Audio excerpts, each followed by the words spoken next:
पिता के ऐसा कहने पर गरुड़ उस सरोवर के निकट गए। इत्युक्तो गरुडः पित्रा गतस्तं पदमन्तिकात्।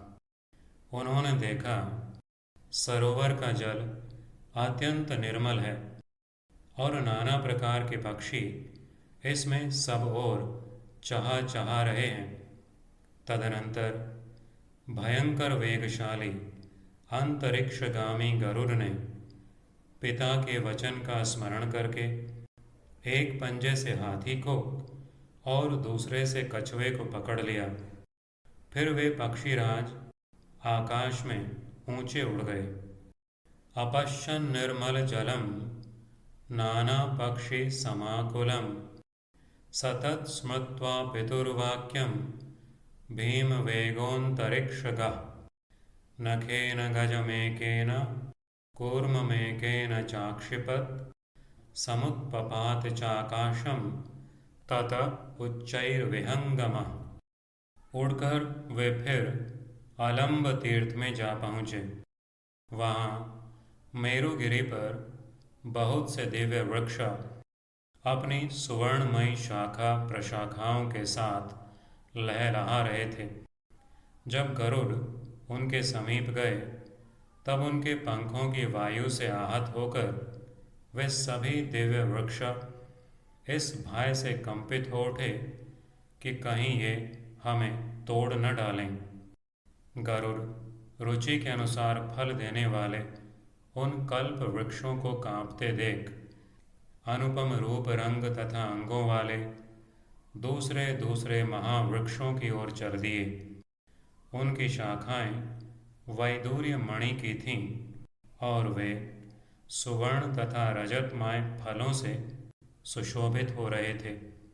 वे सभी महावृक्ष समुद्र के जल से अभिषिक्त होते रहते थे। सोलंबम तीर्थमासाद्य देववृक्षानुपागमत् ते भीताः समकम्पन्ता तस्य पक्षानिलाहताः ननु भञ्जादिति। तदा दिव्याः कनकशाखिनः प्रचलाङ्गान् सतान् दृष्ट्वा मनोरथफलद्रुमान् अन्यानतुलरूपाङ्गानुपचक्राम खेचरः काञ्चनैः राजतैश्चैव फलैर्वैदूर्यशाखिनः सागराम्बुपरिक्षिप्तान् भ्राजमानान् महाद्रुमान्। वहीं एक बहुत बड़ा विशाल वट वृक्ष था।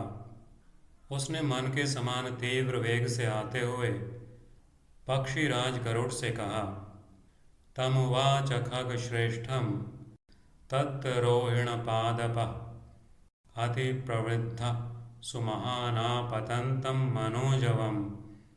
वटवृक्ष बोला, पक्षीराज, यह जो मेरी 100 योजन तक फैली हुई सबसे बड़ी शाखा है, इसी पर बैठकर तुम इस हाथी और कछुए को खा लो।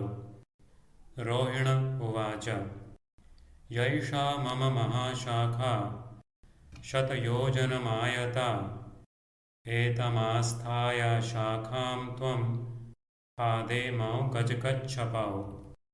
तब पर्वत के समान विशाल शरीर वाले पक्षियों में श्रेष्ठ वेगशाली गरुड़ सहस्रों विहंगमों से सेवित उस महान वृक्ष को कंपित करते हुए शीघ्र उस पर जा बैठे। बैठते ही अपने असह्य वेग से उन्होंने सघन पल्लवों से सुशोभित उस विशाल शाखा को तोड़ डाला। ततो द्रुमं पतग सहस्र सेवितं महीधर प्रतिम वपुः प्रकम्पयन् खगोत्तमो द्रुतमभिपत्य वेगवान् बभंज ताम विरल पत्र संचयाम। इस प्रकार श्री महाभारत आदि पर्व के अंतर्गत आस्तिक पर्व में गरुड़ चरित्र विषयक 29वां अध्याय पूरा हुआ। इति श्री महाभारते आदि पर्वणि आस्तिक पर्वणि सपर्णे एकोनत्रिंशोऽध्यायः।